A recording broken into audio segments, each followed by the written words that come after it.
Good evening and welcome to another exciting episode of Vantage Point here on Newsfirst. We're coming from 2 weeks of interesting developments in the political arena in Sri Lanka, and that is stemming from the Commonwealth Heads of Government meeting, which is still a buzz, a topic that is much discussed not only in the political but also in the social circles of Sri Lanka. To discuss the outcomes of CHOGM, the events that transpired, I have with me as usual political analyst Dr. Dayan Jayatilleka. Thank you very much, Doctor, for joining us today as well. Thank you, Mahina. Good evening. Good evening. Now, Doctor, you were also a part of CHOGM in your own special way, I should say. You attended the People's Forum. We'll talk a little bit about that later on. But the Commonwealth Heads of Government meeting that took place on the 15th, it started off with a really interesting opening ceremony, which you were also there to witness. Yes, I was. Doctor, tell me a little bit about your thoughts in the aftermath of CHOGM. What are your sentiments? What are your feelings right now? Well, I was proud. I was happy to be there, and I was proud at the way in which Sri Lanka performed. It was very well organized. The president did very well indeed. The aesthetics, the dances, the music, all of that was certainly up to international standards. And of that I was proud. We projected the image accurately of a country that had recovered amazingly after a 30-year war.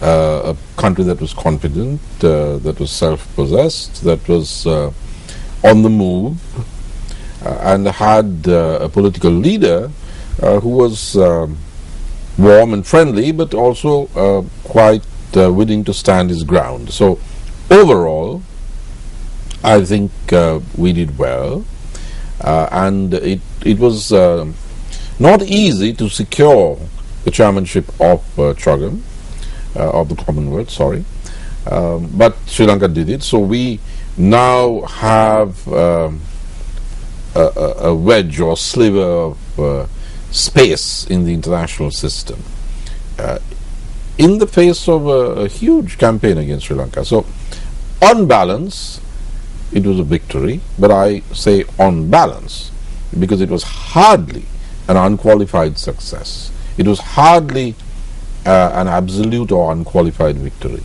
There was a very important downside, and we are now in a place that we weren't a few weeks ago, especially after the drama with Prime Minister David Cameron. We'll get to that a little bit later on in the program, Doctor. Well, Colombo is getting back to normal. We're seeing the decorations coming out. We're even seeing some of the blocks on the pavement coming out.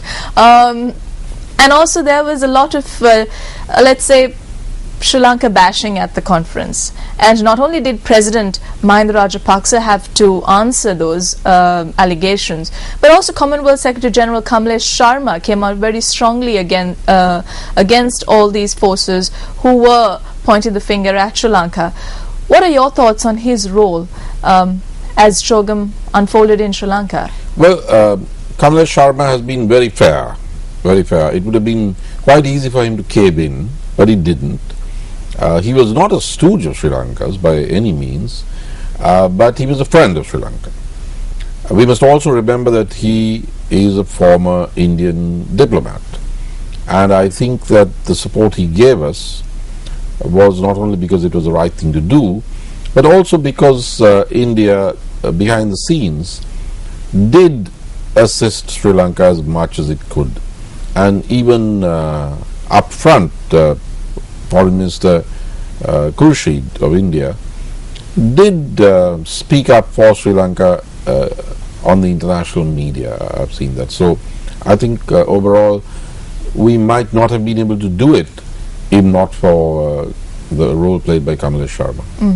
And before the Commonwealth opening ceremony, there was a media briefing where President Mahinda Rajapaksa attended, and it was open for international and local journalists as well. And more than the Commonwealth Heads of Government meeting, the attention was focused on Sri Lanka's human rights records, and there were a lot of journalists questioning the president about the inaction, or even in some cases the action that was taken about the Tamil diaspora. And President Mahinda Rajapaksa had a very open approach to these questions. He said he had nothing to hide, and even when the Commonwealth spokesperson who was really moderating that entire press conference was saying, we just have a little bit of time for questions, President Rajapaksa was saying, no, let everyone ask me questions. And he didn't seem as he was, impatient or that he wanted to go in a hurry. He was open to all the questions. Do you think the president's statements or his thoughts and his behavior at that press conference should be commended? Well, absolutely. I've always felt, and this is something that I've even told him years ago, that he is his and our best defender. Unfortunately, those around him, his handlers, tend to protect him from the international media, but they're not really protecting him, because the international media has been bashing President Rajapaksa. When President Rajapaksa himself speaks, then things are a little different, because then they understand that things are a little more complex. He is his best defender. He's the government's best defender, because Mahinda Rajapaksa's personality is, not only the strongest, but also the friendliest of all those in government. He has interacted with the media, the local media, not so much the international media, but he knows how to communicate. He's a good communicator. But are you saying that his communication skills are to a certain extent withheld by those who are around him? Absolutely, Mahinda. I've seen this happen for years. They think they're protecting him, or I think they think they're protecting him. And even now, I've heard it being said that, he should not have exposed himself. We should not have exposed him to the international media. Nonsense. There's nobody who can do better in defense of the country, and he is the chairperson of the Commonwealth. He is the president of the country. It is also his duty to answer those questions, and he did it better than anyone thought he could. I wasn't surprised. I was pleased. I was proud. But there would have been those who were surprised at the openness, the combination of firmness but also friendliness that he displayed, and I think he should do it more often. I think he did well. And some of the questions that were raised were obviously about the human rights issues that were present during the latter stages of the war. But what President Rajapaksa reiterated time and time again is that, look here, Sri Lanka has been through a 3-decade-long war, and at that time there was so much of lives that were lost, but no one is really focusing attention on that phase, but is only focusing attention on the latter phases. Well, President Rajapaksa, as I said, is the best person to answer these questions, because only he knows why his government does and does not do certain things. So nobody else knows better. And he answered them, and I think that there was an impact, because the Prime Minister of Singapore, arguably the smartest guy in the entire hall that day at Nelun Pokuna, where I was privileged to have a sort of a balcony view of what was going on. He came out and told Channel News Asia that Sri Lanka should be left alone, that it's not right for countries to point the finger and insist on certain things. Now, it's not easy to convince the Prime Minister of Singapore. And Malaysia, Australia, New Zealand, they all took a certain line. Now, there must have been obviously national interest at stake, but I do think that listening to Mahinda Rajapaksa, talking to him, seeing Sri Lanka, also helped reinforce their more pragmatic and positive view. So I think that President Rajapaksa should communicate more. He's the best communicator that we have in government, certainly.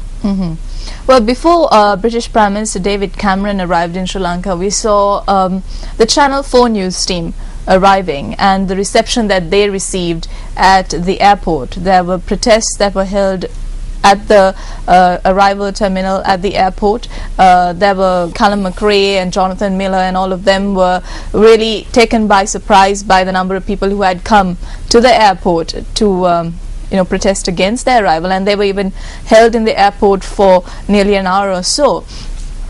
Did you see this coming, Doctor? Well, I mean, it's happened before. I can't.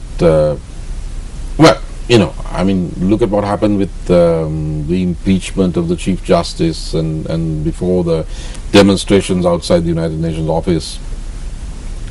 What we have here is a discrepancy, perhaps even a disparity, between the signal that the President sends out and the behavior at the periphery of the system. Now, take President Rajapaksa's own reaction to Channel 4. In the first place, he let them come. I mean, that has to have been his decision. And I'm sure there were those who were opposed to it. There are some smart people handling information, Dr. Charita Herath, Dr. Anuradha Herath. They're good, young, bright people, and Dallas, Salah, Perumal, these guys. But finally, it was the President who had to say, yes, it's all right. And there was this moment when Jonathan Miller popped up and surprised President Rajapaksa when he was coming out of the hotel. Now, that was a very telling moment, Mahina, because when you catch a person spontaneously and a president, it all depends on your inner character. The response depends on who you really are. That is a moment of truth. And Mahinda Rajapaksa was not off balance. He was not off balance. His footwork was very fast. He kind of moved into the punch, as it were. He extended his hand. He shook hands with Jonathan Miller. He brushed away some question about war crimes. He said, I'm not worried about anything. He was not angry. If he was angry, it didn't show. He didn't run away, nor did he threaten, nor was he rude to Channel 4. He was very smart. A good spontaneous reaction. Come and have a cup of tea. Now, once the President gives that example, it is imperative and it is incumbent on the others in and around the system to act in that manner. That's the cue. Now, you can't expect the President in the middle of Chogam, in the week, to phone around and say, now look, this is the way I've treated this guy, don't do anything stupid, or and certainly I don't think he would have treated Jonathan Miller in that way and then phoned and said, look, just camp out on the rail track at Anuradhapura. I mean, it doesn't make much sense. So,